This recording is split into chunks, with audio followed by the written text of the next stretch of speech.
Okay, thank you so much, Laura, for the introduction and to everybody for coming. It's a pleasure to be joining the Music and Emotion Seminar at Emory this afternoon. I want to thank Laura again and Cynthia Willett for the invitation to participate in your class, to staff at the music department, and to Leslie Grant at the Center for Mind, Brain, and Culture for handling all of the logistics. So the examples that we'll be looking at today are from the German Democratic Republic, or East Germany. This is a country that was founded from the 4 German regions occupied by the Soviet Army after World War II. It was established as an independent country in 1949, creating 2 Germanys, the Communist East and the Capitalist West. The political regime was dissolved in October 1990, a year after the opening of the Berlin Wall, as the Eastern Bloc collapsed in the early 1990s. This political context had a dramatic impact on emotional expression. My research explores how grief manifested musically within this political context. The losses that East German citizens experienced were extensive on both personal and collective levels, but there were significant constraints placed on public expression in the socialist state, and this led many to seek alternative outlets for their emotional needs. Music was one such outlet. In my work, I seek to understand the dynamics of East Germany's memorial culture through music. And recently, this has led me to consider the emotional labor that women performed within this political context. Women have long played a central role in grief work, musical and otherwise. The most prominent example in music is perhaps the cross-cultural genre of the lament, which assigns expressions of grief to women. Often the lament is more than a genre. It facilitates memorial labors.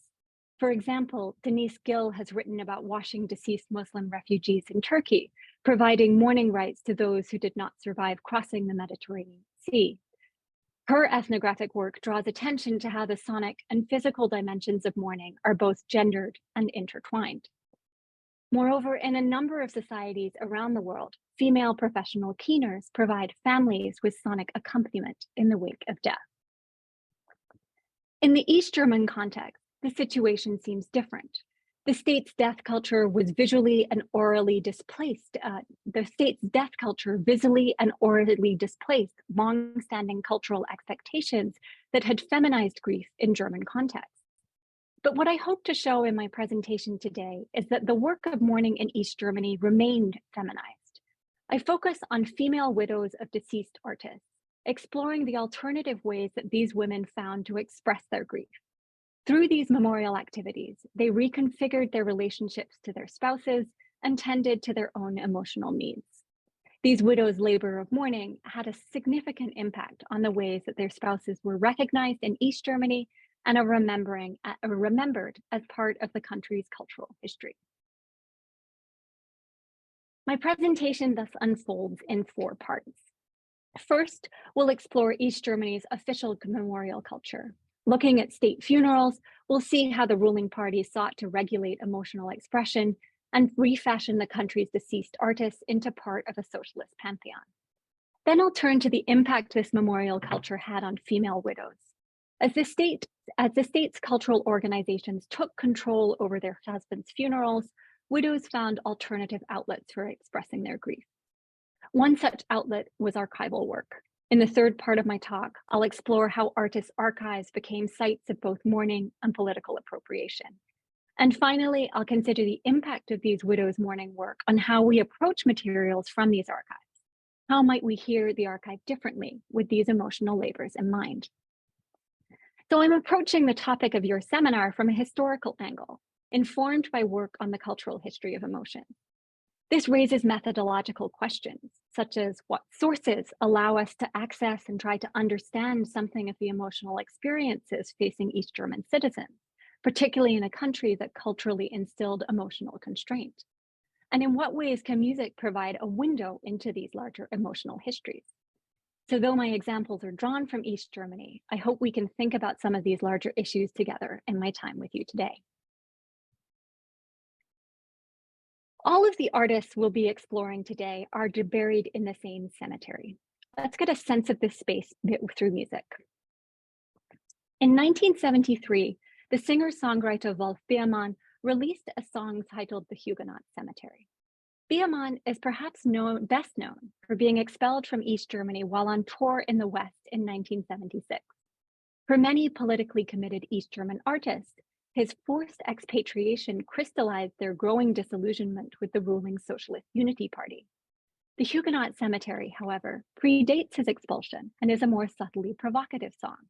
It tells of a couple who court one another at a well-known burial space in East Berlin. Here are verses 2 and 5. Wir hakeln uns Hand in Hand ein und schlendern zu Brecht seinem Grab. Aus grauem Granit da sein Grabstein, passt gerade für Brecht nicht schlecht.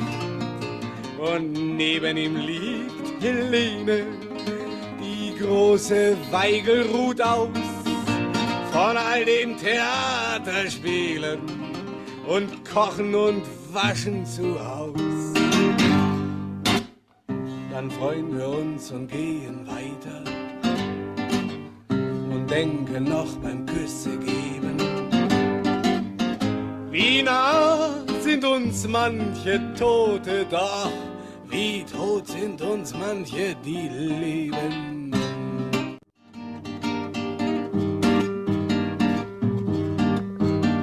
Da liegt allerhand große Leute und liegen auch viel kleine Leute. Da stehen riesengroße Platanen, dass es die Augen freut. Wir gehen auch mal rüber zu Hegel und besuchen dann dich dabei. Hans Eisler, Wolfgang of John Hartfield wohnt gleich in der Nachbarei.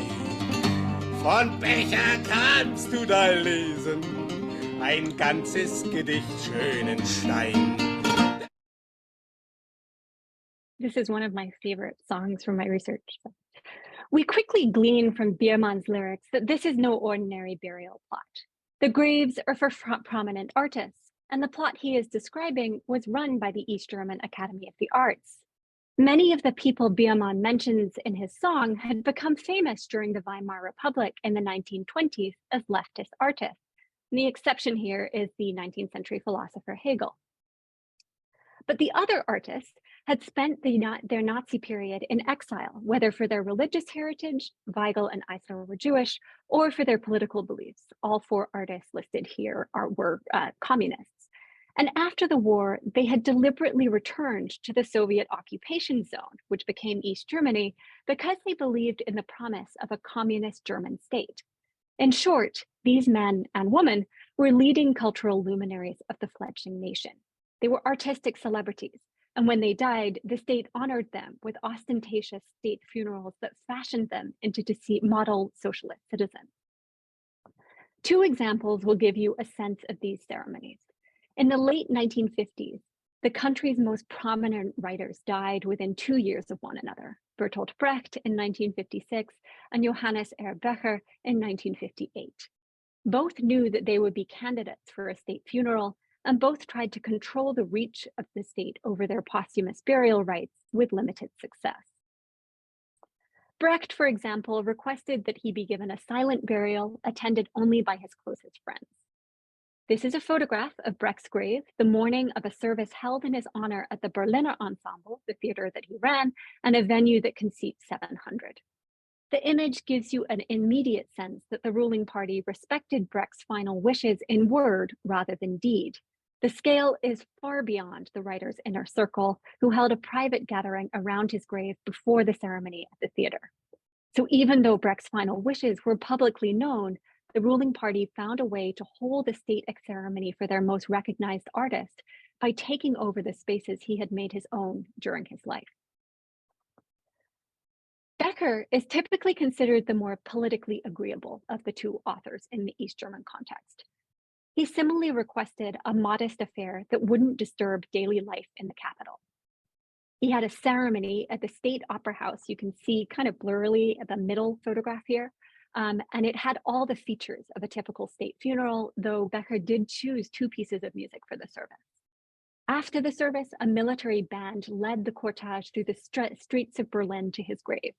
His widow and daughter were part of the procession, but the occasion was dominated by political optics and rhetoric. In light of these bombastic ceremonies, it's notable that both writers made a request that was honored. Becker and Brecht both wanted to be buried at Dorotheenstadt. This had been the resting point for prominent cultural figureheads since the 18th century. They chose this space instead of the larger socialist cemetery on the outskirts of the city, which was quickly becoming the main political burial grounds in East Germany. And this decision ensured that in due course, their spouses could be buried in the same plot.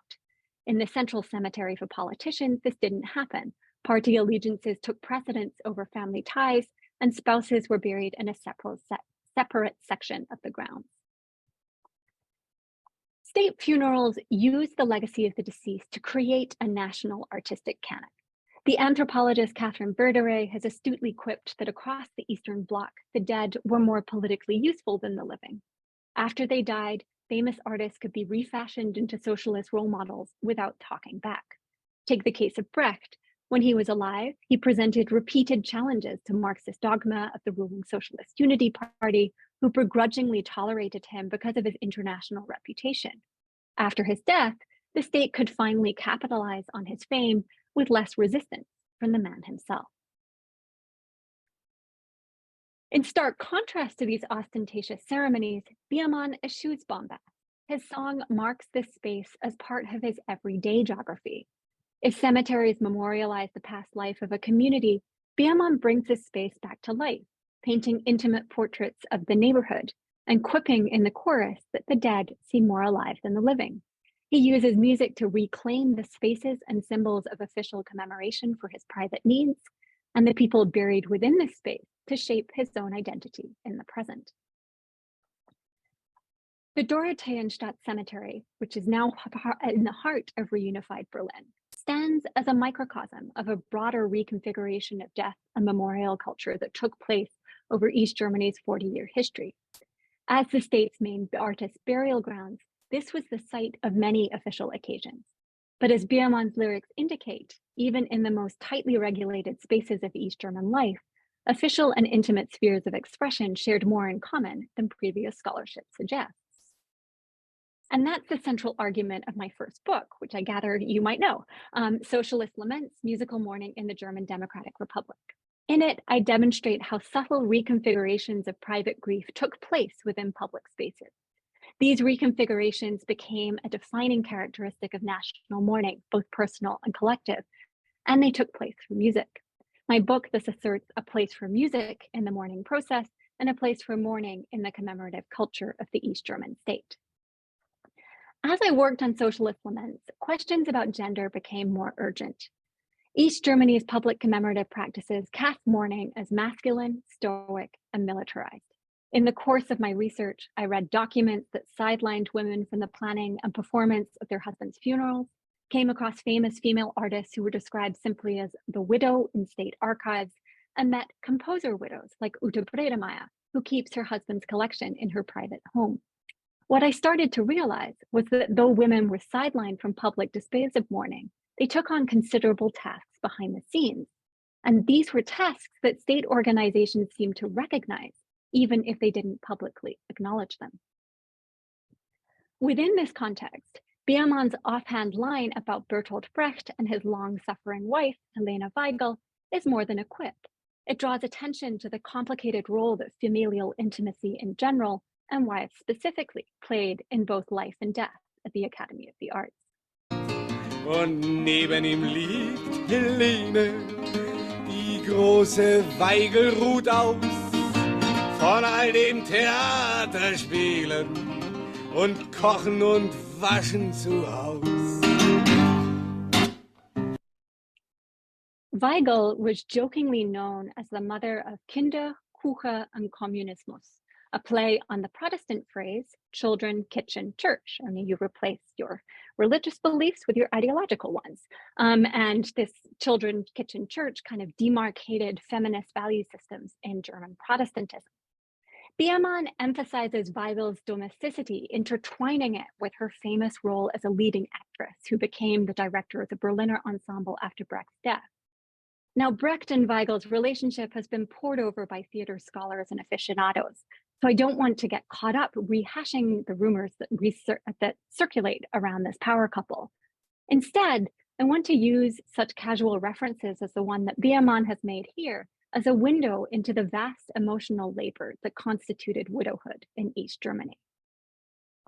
Because when East German cultural organizations took control of the labor of mourning for their famous artists, they took on familial tasks, such as caring for the deceased family, as well as the deceased objects and final resting places.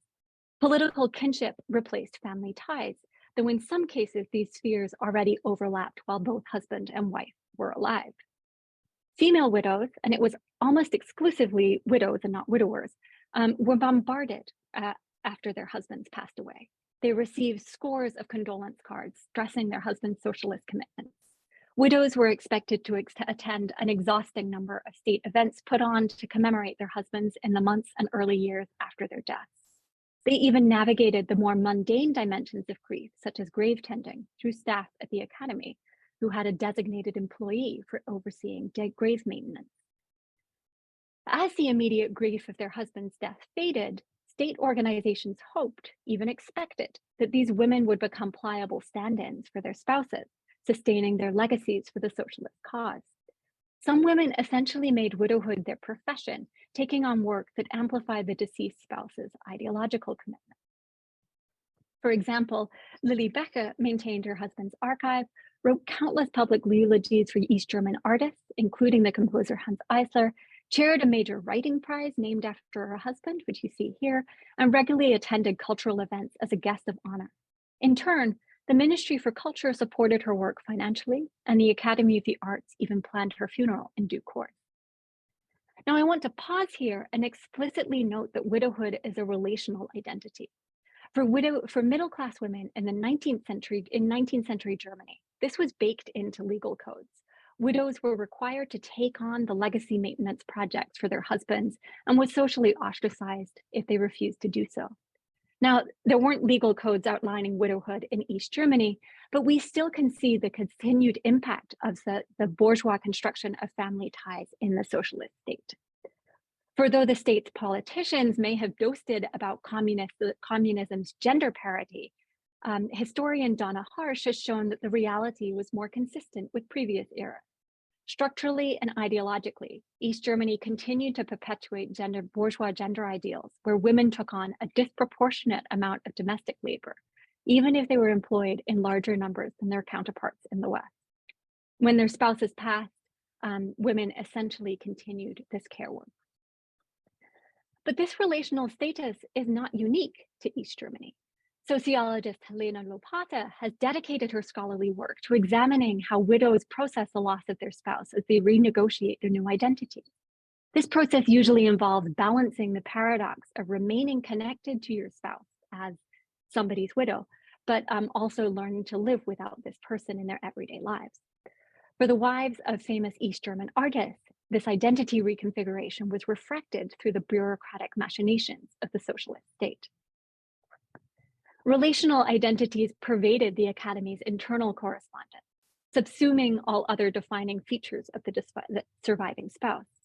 Take this list of widows of deceased members of the Academy music section from 1982 as an example.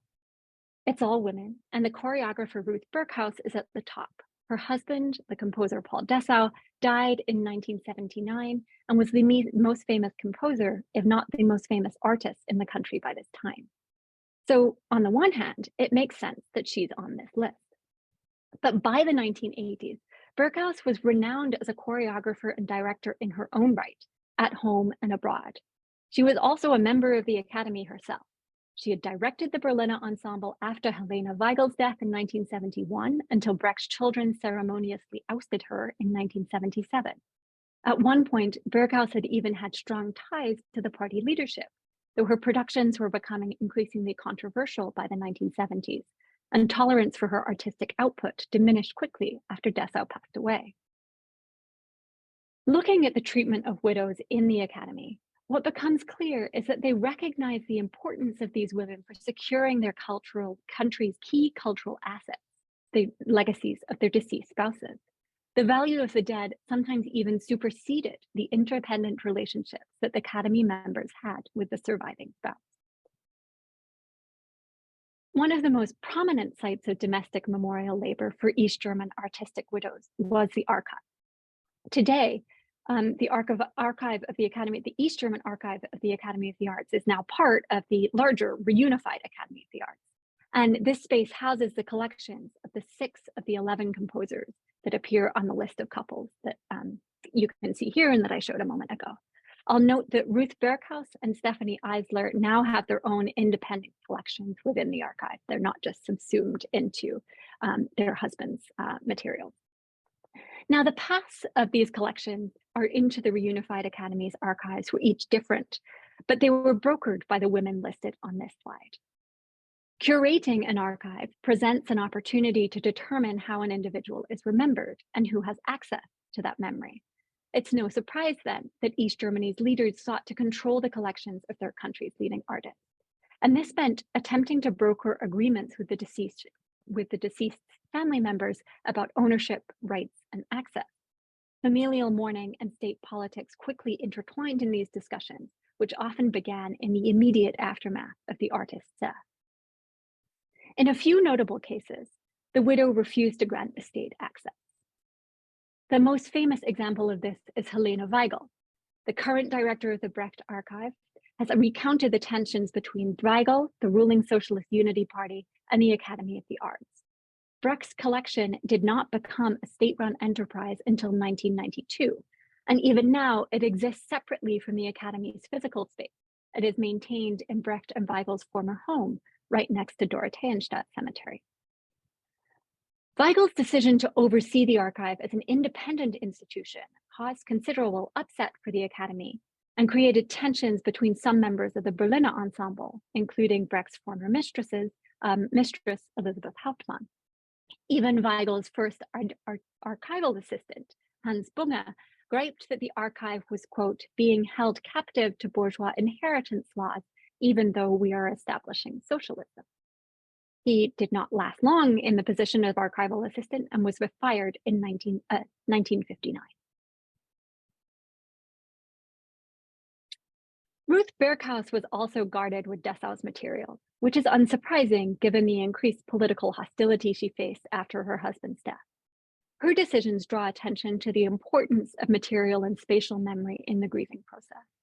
2 months before his death, Dessau's son, Maxime, recalled how his father's study was, quote, a resting point, where he surrounded himself with photographs of those to whom he felt deep connections, even obligations. Mozart, Lenin, Schoenberg, Klemperer, Picasso, but above all, his wife, his children, and his parents. Berghaus did not negotiate the rights to her husband's archive until after German reunification, when she committed the collection to the West German Academy. She was well connected in the West by that point, having made a name for herself as a director of the Frankfurt Opera House from 1980 to 1987. It's entirely possible that her decision about Dessau's archive was a final, see what you missed out on gesture towards former, primarily male Academy colleagues from the East, many of whom were now struggling in the wake of reunification. But in the long term, the gesture was moot.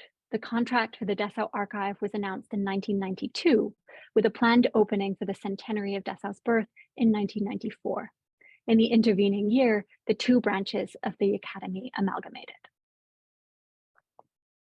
In these two cases, we see how intimate spaces like the home and the material collections housed within them became sites of mourning and resistance. Sociologist Margaret Gibson uses the term melancholy objects to describe materials belonging to the deceased that mourners use to both remember the dead and work through their grief. These objects are not static in the mourning process, she argues. Rather, they are used to remember and grieve in ways that shift, interpret rather than fix interpretations of material differences. This familial interplay with melancholy objects was also important in cases where the East German Academy of the Arts was able to secure their members' estates. In these situations, the Academy entered into extended working relationships with widows because they often needed them to sort through vast amounts of materials. For example, like Lily Becker, Stephanie Eisler, wife of the composer Hans, ensured the establishment of her husband's collections within the Academy. Hans Eisler was the first composer to have a collection in the East German Academy. He was also the composer of the national anthem, so securing his estate was particularly noteworthy. Unlike Lily Becker, Stephanie Eisler did not direct her husband's archive, but she remained intimately involved in its workings and was listed as his widow on all of its press releases. Significantly, Becker and Eisler undertook the extensive tasks involved with acquiring and organizing materials at a time of immense personal transition from wife to widow. Both the Becker archive and the Eisler archive opened a year after their husbands died. The process of organizing these estates can be understood as an extended engagement with melancholy objects, a means of enacting the labor of mourning through archival practice.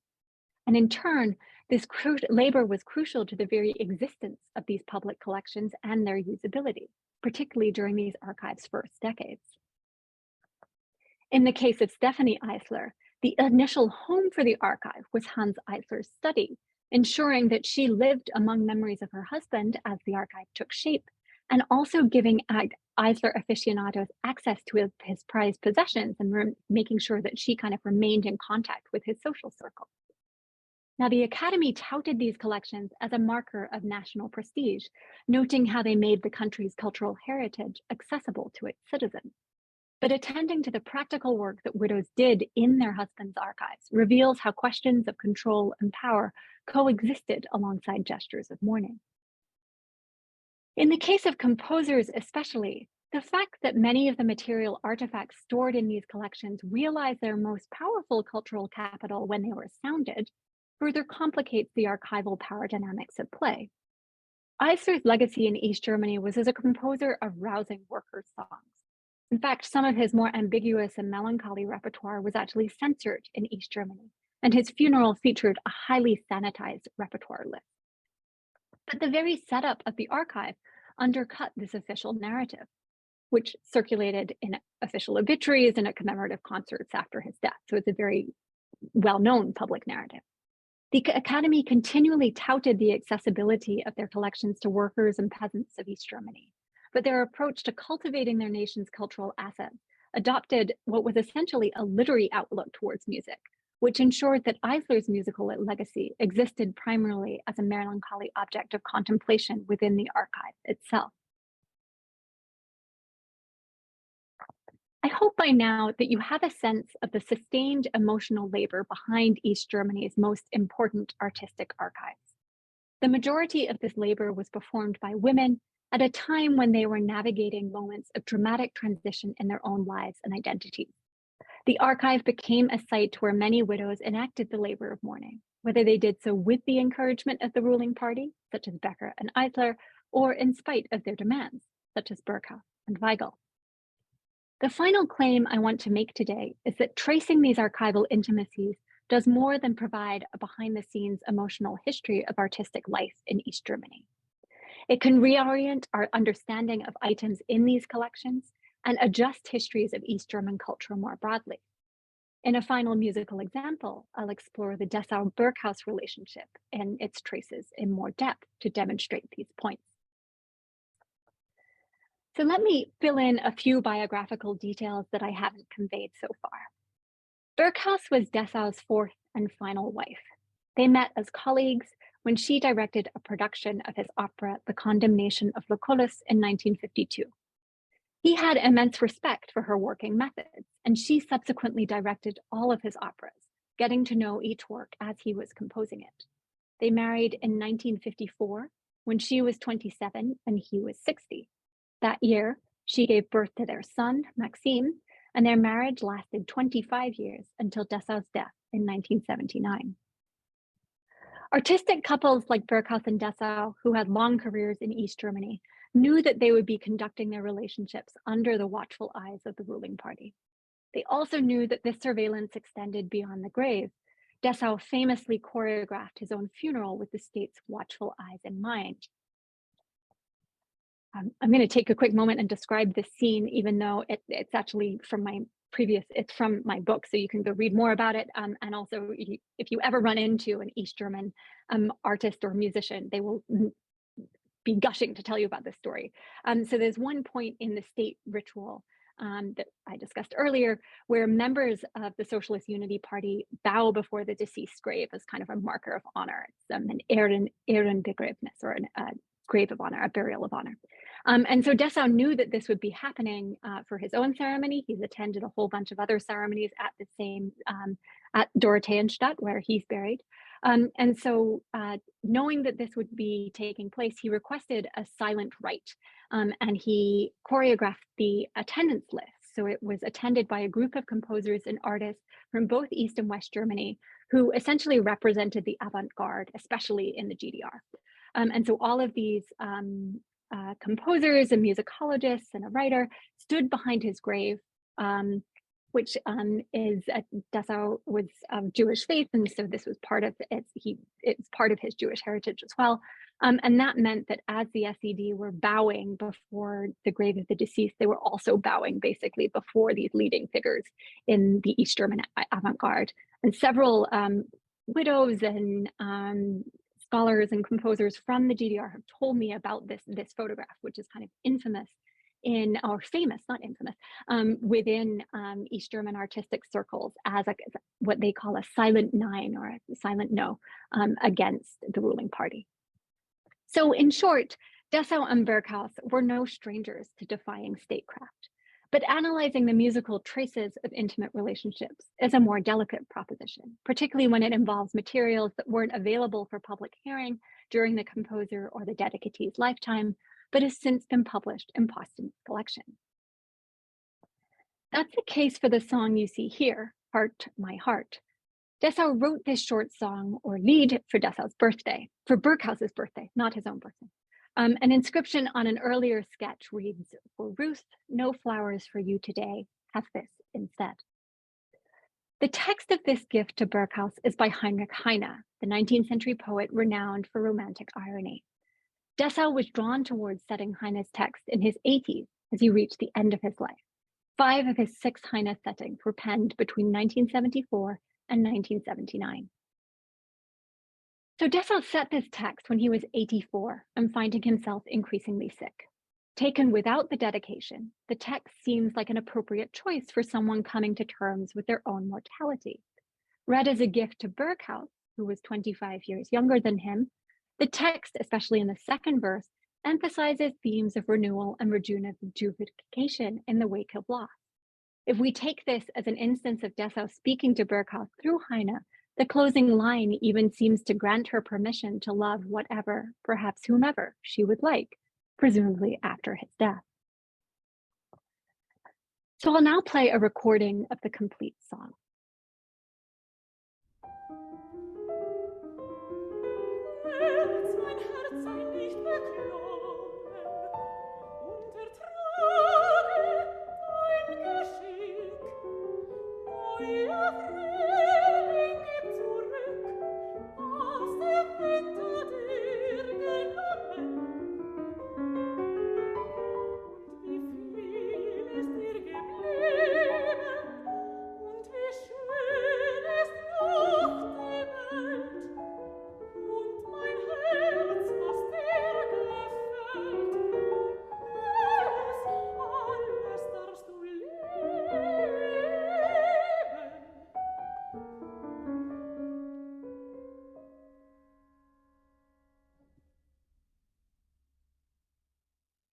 Dessau's setting is short and economical, with no text repetition, but use of repeated gestures in both the vocal line and the accompaniment. The metaphors of Heine's poem find their musical counterparts in the melodic lines that open each verse. The first verse opens with a descending chromatic gesture that rises and then sinks back down a minor ninth on the word oppressed. The first phrase of the second verse inverts this gesture in its entirety, with a rising opening, perhaps reflecting the sense of moving forward with the things that remain, almost willing the protagonist to look to the future. And to my ear, the piano enhances this message by offering an increasingly agitated accompaniment through the end of the song. When I read this poem and think about it in Dessau's setting, I'm reminded of Jacques Derrida's reflections on mourning and friendship, that to be a friend is to recognize a future loss. I've used this framework previously to discuss Dessau's compositional circle, who frequently sent each other musical gifts and inside musical jokes. And I think we can see a similar, more enhanced version of this intimacy on display in this Heine setting, given that it's a birthday gift to a spouse. This poem is written to Ruth Berghaus, but the text seems to be highly cognizant of Dessau's own age and failing health. It's the final musical trace of a long artistic relationship. The genre of the lied seems a particularly appropriate choice for such an intimate exchange. As musicologist Jennifer Roniak has shown in her work on the genre in the 19th century, lieder present paradoxes of intimacy on public display through performance. In the East German setting, lieder were a laconic musical outlet for expressing affection and commentary simultaneously. And we can read all of this context back into songs like Heart My Heart, which was never performed publicly in East Germany and only recorded in the early 2010s when a new generation of scholars and performers started revisiting Dessau's oeuvre in the Academy's archive. To my ear, paying attention to the circuitous routes by which we have access to such materials enhances the personal dimensions of these musical gifts. It saturates the song with layers of domestic intimacy that pervaded Berghaus and Dessau's relationship, even though they conducted their lives and deaths in the public eye. In this presentation, I have demonstrated several ways that gendered, intimate mourning practices were performed in the East German state. Despite the ruling party's persistent efforts to establish a masculinized, stoic death culture for the fledgling communist nation, in key ways, longstanding feminized practices of grief continued. For artists' widows, grave sites, archives, and family homes became key sites of mourning, while sorting through material objects allowed spouses and family members to maintain connections to their deceased loved ones as they navigated life in the wake of their losses.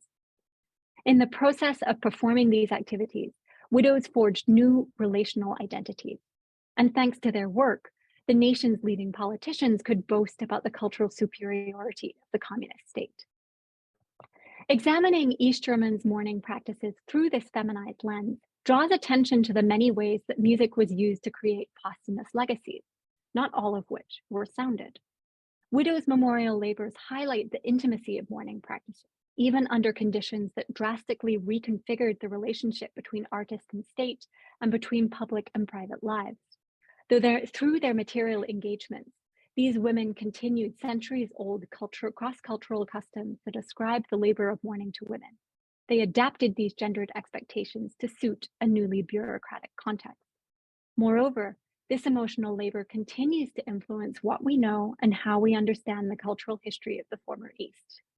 Put another way, though the history of East German art music is dominated by men, its historiography was shaped by their wives. Thank you.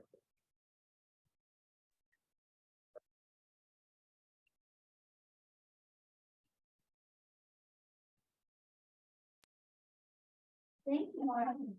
Fascinating. Your research.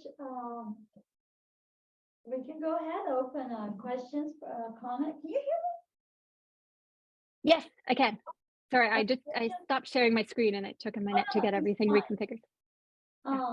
Questions, comments, and we can also, as Dr. Sprigge has mentioned in the beginning, we can expand these other issues that is can pertain today. So anybody who would like to maybe get started.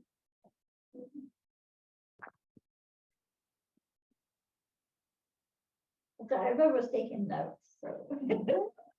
I'll ask a question for this kind. Yeah, it's so interesting to think about how women from ancient Mediterranean culture, forward have had that role in lamenting death. And so I have this larger question of like what more resistance, the political meanings of the resistance might be. But I want to frame it in part through Hegel, because Hegel was in the graveyard, and because some of the people in the class are in philosophy, and that name Hegel will weigh very heavily on them. And Hegel now is often viewed primarily through the way in which he appropriated, the ancient play of Sophocles' Antigone, who, stood up against the state to lament the death of her brother, not her husband, but, her brother, to lament that death. And so there's a critique of Hegel. He was really appropriating the emotional labor of Antigone to celebrate the German state, to put it too simply, but, you can put it that way. And then, so what, but that Antigone really was performing some emotional labor and also political labor against that kind of patriarchal state. And in her case, people see it as for a more state, the prior state had more women, where women had more power.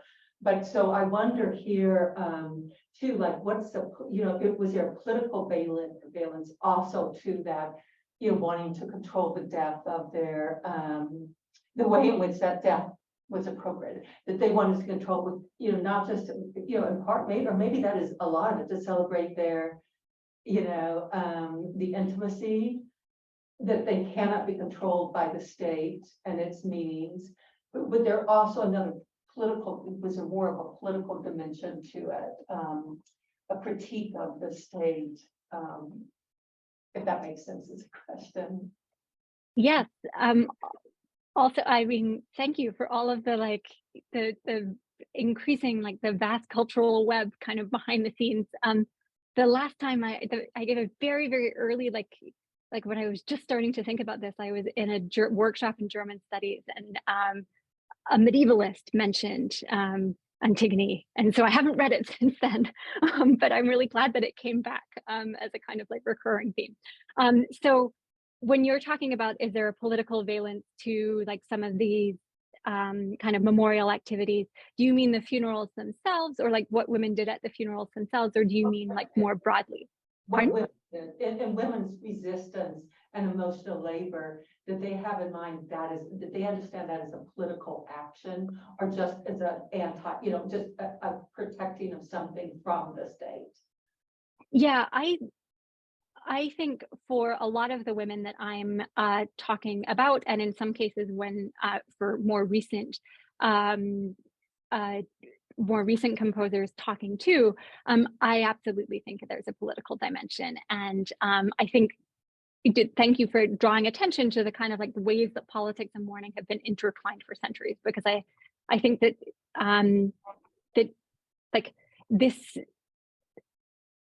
because of the way that state funerals kind of took place, the ways in which women could display political resistance within those spaces is somewhat limited. There's a famous photograph of Helene Weigel sat next to the leader of the GDR, Bertolt Brecht, during Brecht's ceremony at the Berliner Ensemble, and she does not look impressed, but she couldn't stop the event from happening, for example, right?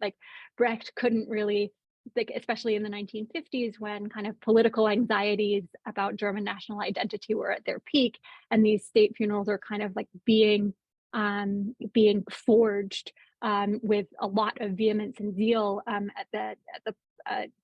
from the upper echelons of the Socialist Unity Party. There was only so much that somebody like Brecht or Weigel could do to publicly kind of exert their political resistance through funeral rites. And so I think in those particular situations, right, the fact that Weigel refused to hand over her husband's archive to members of the Academy, even though she was working alongside them through the Berliner Ensemble pretty regularly, is a kind of alternate, right? What are I think a lot of these women are basically making very calculated choices of what are the avenues available to me. And for somebody like Weigel, it's most definitely the archive.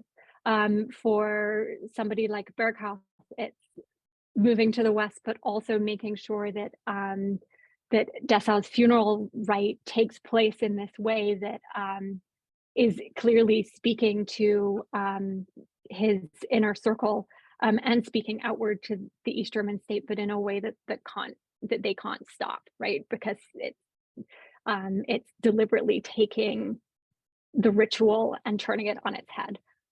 So yes, I think a lot of their mourning is political. I think a lot of it is taking place in dialogue with these rituals. I think it's paying attention to the fact that that these rituals change as throughout the state's 40-year history, or they don't change, but like the ways in which these artists could manipulate state rituals changed over the 40-year history, the country's 40-year history. Yeah, and I think one of the reasons why, one of the reasons why I started looking behind the scenes is because, especially in the early years, but even way up to 1989, 1990, that kind of like display of political resistance, especially when it's feminized, does not occur as publicly, but that doesn't mean it didn't happen. So, and it doesn't mean it wasn't really a political act, even though it might have not taken, looked like a strike or something in the streets or something like that. It's a different kind of politics. Yes, no, I think it's a very kind of like a politics of the everyday, right? Like it's so, and I mean, I think that's one of the reasons why it's not been as focused on, and why it makes sense to understand. Like, I think when I first started working in this project, I was just kind of like I was asking myself very like where are the women? And now I think I'm asking myself, like, how can we understand these acts of political resistance better when we think of it through the lens of feminist politics? So. Well, thank you. Yeah, thank you.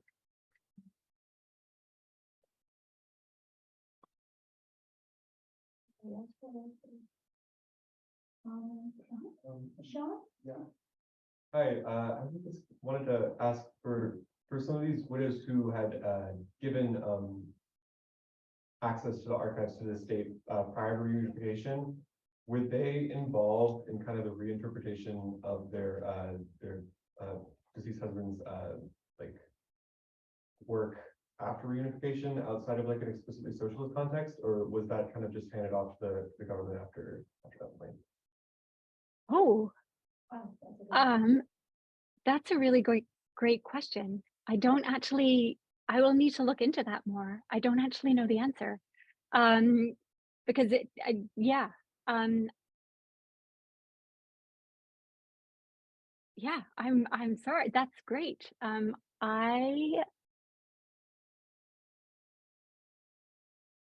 Yeah, I think it varied from spouse to spouse. I mean, we saw with like Ruth Berghaus, for example. The other example that you guys have read about is that I do know about is Ute Bredemeyer, who like saw what was happening in the reunified academy and noticed that East German composers were being dismissed, and so was like, I don't want that for my husband. I want my husband's collection to be held together. I want it to be recognized as valuable, and therefore I'm going to keep it in my home.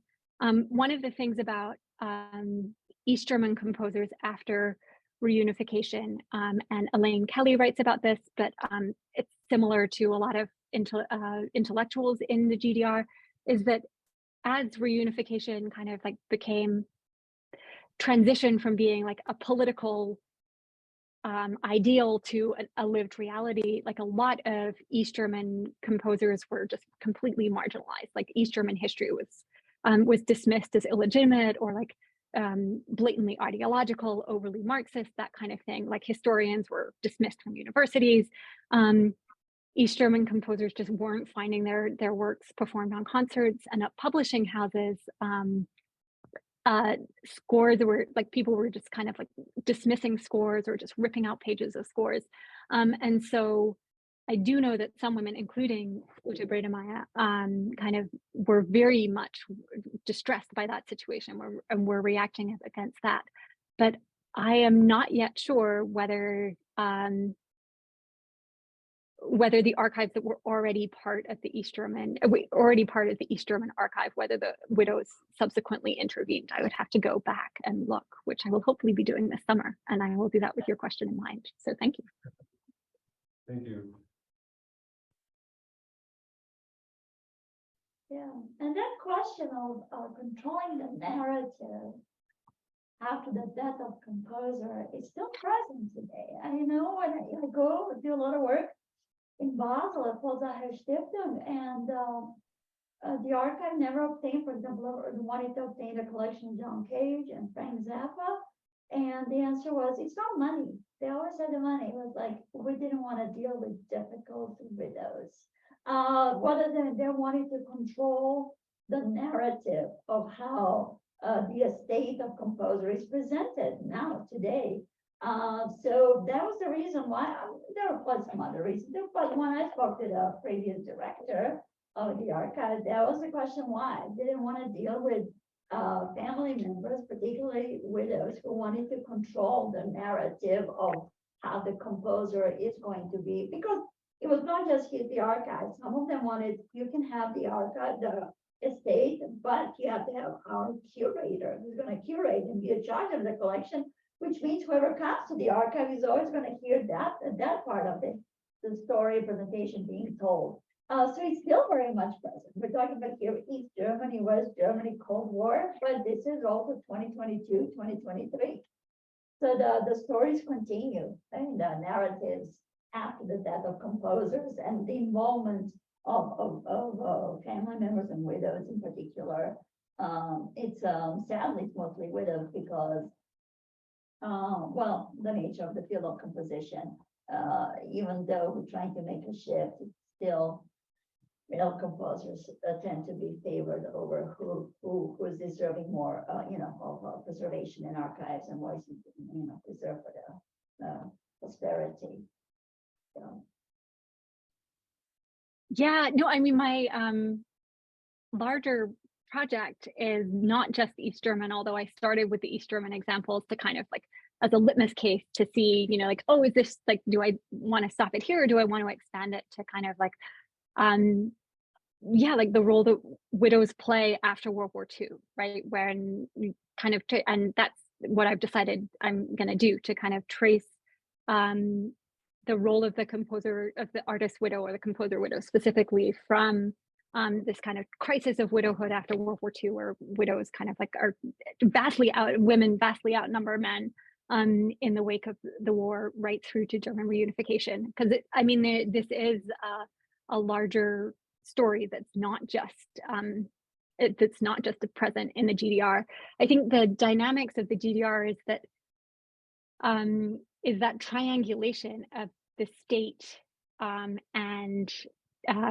the state kind of intervening in familial tasks and kind of displacing, as I mentioned, like these familial ties with the sense of political kinship, right? Like what should be more important? Should it be the family legacy or should it be the political legacy? But there's definitely that kind of thing happening at the Sacher, and a similar kind of thing happening at the Sacher in terms of like who's in the archive and who's not in the archive. Where do those collections go instead?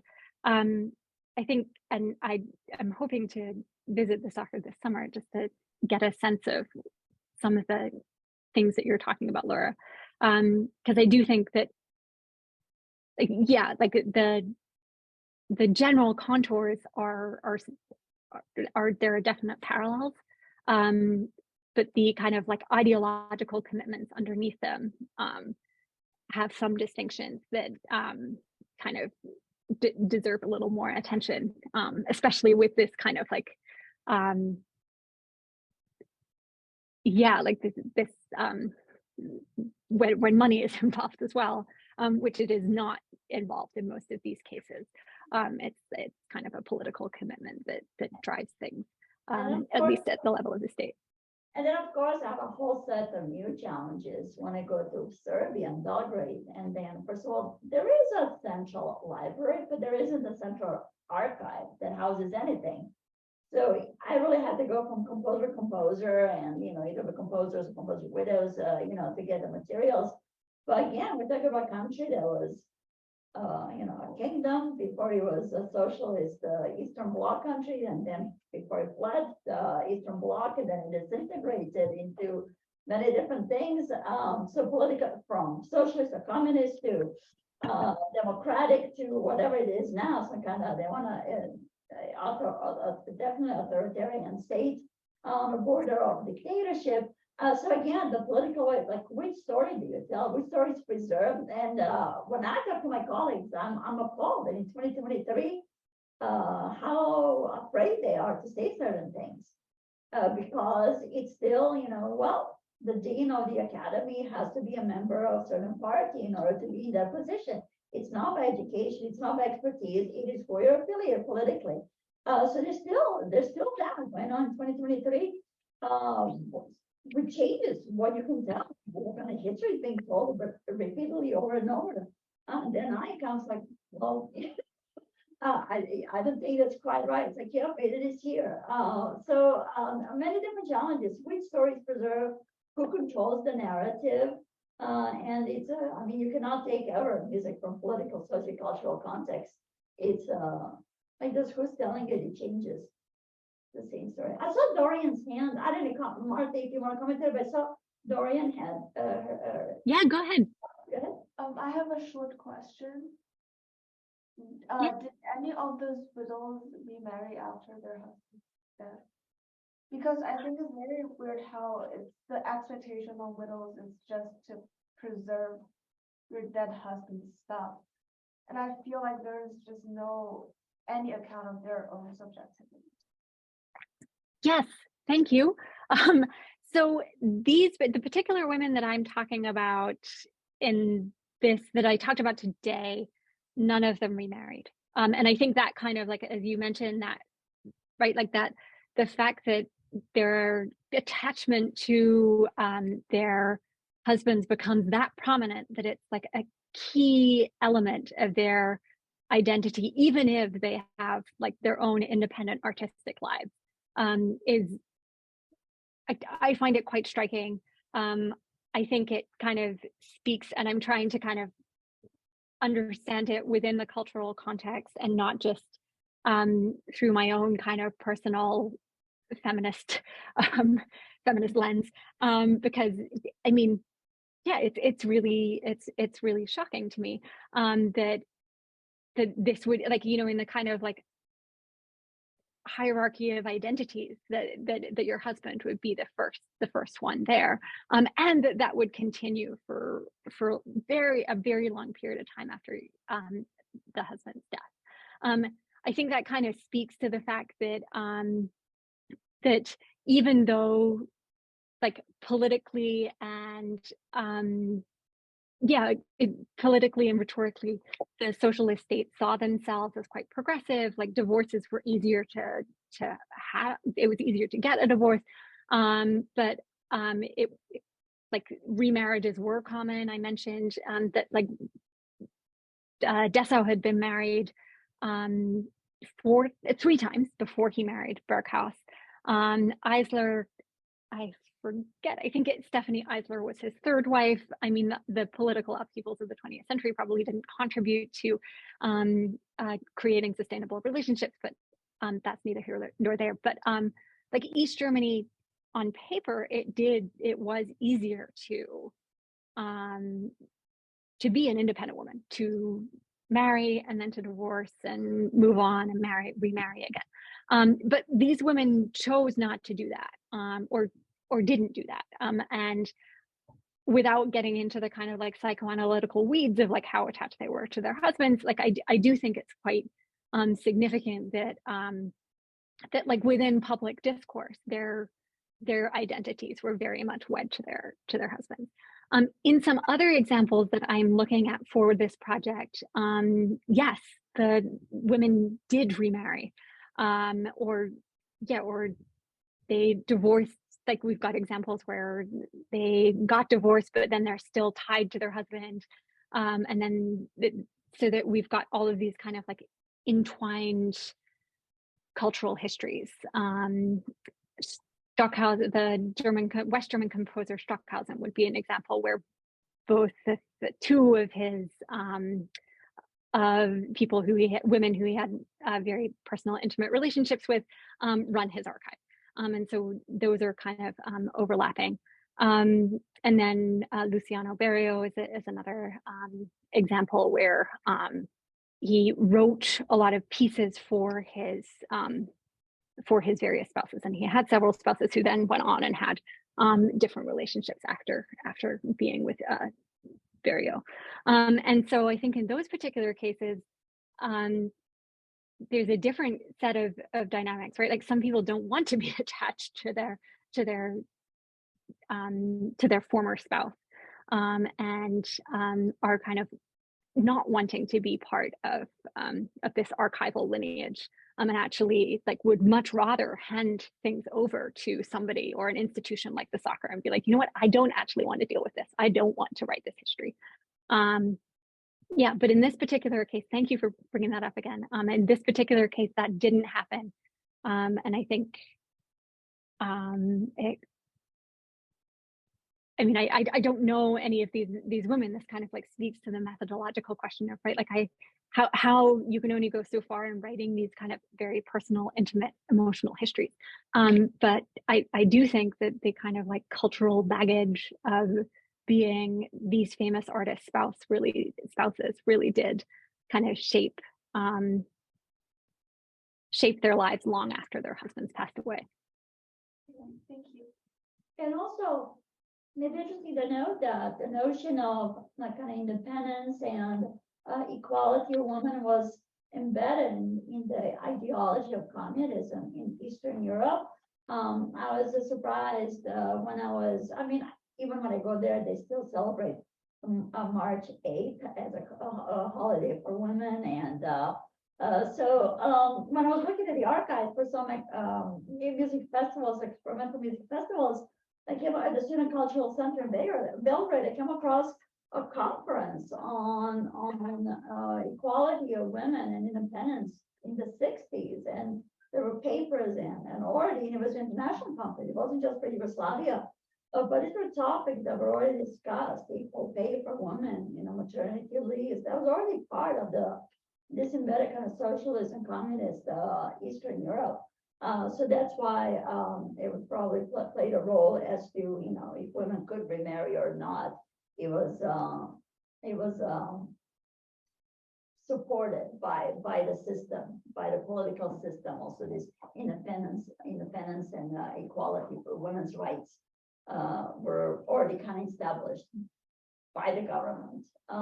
That everybody could go to university, everybody could get education much earlier than in Western Europe or in the U.S. much earlier.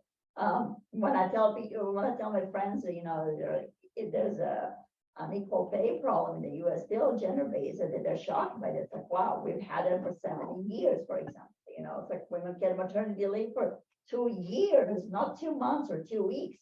So these were rights that were already in place much earlier in Eastern Europe than in West.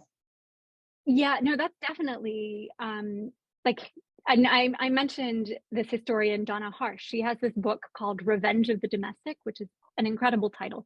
But she mentions that like on paper, like all, and this kind of like speaks to some of the conflicts between Marxism and feminism that philosophers and political theorists and people in fields that can speak much more eloquently about this than I can. But what Harsh mentions and what scholars of feminism and Marxism have kind of drawn attention to is that that a lot of the kind of like gains were like, they were fabulous politically, right? Like they ensured all of this kind of like legal protections for women. But what they didn't do was reevaluate or encourage a reevaluation of gendered labor. And so, yes, women in the GDR were employed in higher numbers than their colleagues in the West. And there were more daycare spaces available for them to work. And daycare was kind of like more willingly provided by the state. But when it came to things like the home, like they were still expected to assume a lot of work, a lot of domestic work that their husbands weren't going to take on. And so that issue of like the second shift was incredibly prominent in a lot of these societies. So that even though the legal protections are there, in some cases they weren't seeing their full advantages because this reconfigured stuff on paper rather than kind of like like as a lived practice, which is something we also see in the US too. So Yep. Okay. I know some of you have to leave for your next class. So maybe we have time for maybe one short comment or question before we break. We have students who have to rush to the next class across campus, and our campus is very hilly and very. Yeah.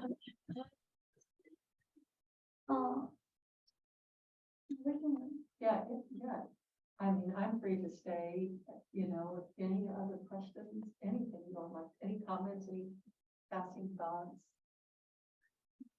Thank you people. Getting ready. Well, we can, let's thank Dr. Martha Sprigge. Thank you for your time. thank you so much for your question. Thank you. Thank you. And I love the picture of the cat, although I forget all this. I was looking at your two little paws on top of your book. Okay. So thank you very much. Fantastic talk and enjoy with the reading. We had discussion for about 1 hour before you connected, hour and a half before you connected, about introduction to your previous book. So more discussions to come. Yeah, thank you, Martha. And Thank you so much. Continuing this research, and we're looking forward to hearing more at some point.